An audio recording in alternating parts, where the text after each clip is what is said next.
ka ng bayan, kailangan mong humawak ng armas. Po, may 4 na paksayan. Yung una, mayaman ng Pilipinas pero naghihirap ang sambayan ng Pilipino. Doon nila in-explain sa akin na kahit gaano ka kasipag, mahirap ka pa rin kanila. Kaya ganyan ang buhay mo, kasalanan ng gobyerno kung bakit hindi ka nakapag-aral. Sabi nila. Tapos ang tanging solusyon sa kahirapan, sabi nila, is armadong pakikibaka, which is yung demokratikong revolusyong bayan na sinusulong nila. Kaya dahil doon, sabi nila, bilang kabataan, pag-asa ka ng bayan, kailangan mong humawak ng armas para mabago mo yung lipunan, sabi. Kaya ang ginawa ko, nung na-recruit na ako sa Kabataang Makabayan, 14 years old ako noon, binigyan nila ako ng task na maging tagapagsalita nga ng anak bayan. Tapos nagre-recruit sa community, sa mga school. Naranasan ko din na mag-recruit sa Gabriela. Si Joanne Lapira nga po, na-meet ko yan minsan sa Pampanga. Siya yung nag-recruit sa amin, nag-explain sa amin ng Gabriela Youth. Kasama niya noon sila Representative Emmy, tsaka Luz ng Gabriela. Ganyan.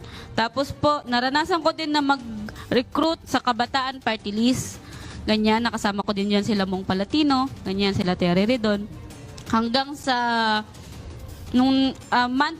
every year, December 26, 2011, unang naranasan ko na umakyat sa unit ng NPA sa Bungabon, Nueva Ecija. Tapos nagmaniobra po kami ng 3 days, lumabas kami ng Gabaldon, Nueva Ecija, kasi nagkaroon ng military operation. 15 na ako that time. Tapos yearly po yun, ini-expose kami sa mga NPA units. Kumbaga para i-console yung aming kaisipan, kondisyon yung aming kaisipan na bilang kabataan, mag-armas ka.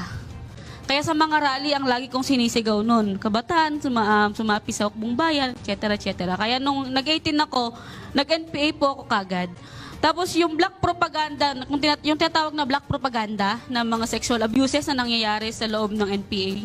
Nung una po, isa ako sa mga matatapang ang loob na tinatanggihan. Sabi ko, hindi totoo yan kasi may disiplina ang hukbong bayan. Meron tayong tinatawag na regulasyong militar. Mahigpit yan. Meron yun yung sinasabi na huwag kang magsasamantala ng kababaihan at kabataan. Kaya po, nung 19 years old po ako, ito na po yung pinakamasakit na talagang nagwasak sa paniniwala ko. Kasi 19 years old po ako, yung mga tao, yung organisasyon na pinagkatiwalaan ko nang simula 14 anyos ako, iniwan ko yung family ko, pinagpalit ko yung kinabukasan ko, sila pala yung sisira sa akin. Ang nangyari, inabuso ko nung CO namin, hindi lang isang beses, tapos ulit yon, iba na naman na CO, yung pangalawang squad leader na naman namin. Tapos po, namatayan pa kami ng mga kasama. Yung Siyam na namatay sa Karanglan, Nueva Ecija, kasama po doon yung kasintahan ko. Na nung bago mangyari yung labanan na yon, gusto na po niyang umuwi. September 20, 2017 po. Gusto na niyang umuwi nun, pero hindi siya pinayagan na umuwi. Kaya nangyari po, dahil sa depression na pinagdadaanan ko, tapos sunod-sunod din yung mga nangyayari sa amin na maniobra, yung pagod, puyat, gutom, lahat yan nagsabay-sabay na nagkaroon ako ng depression. Tapos pinagsamantalahan palit ulit ako. Para po sa mga kagaya ko na kabataan, kababaihan, kasi po 13 to 35 po ang youth. Ganyan.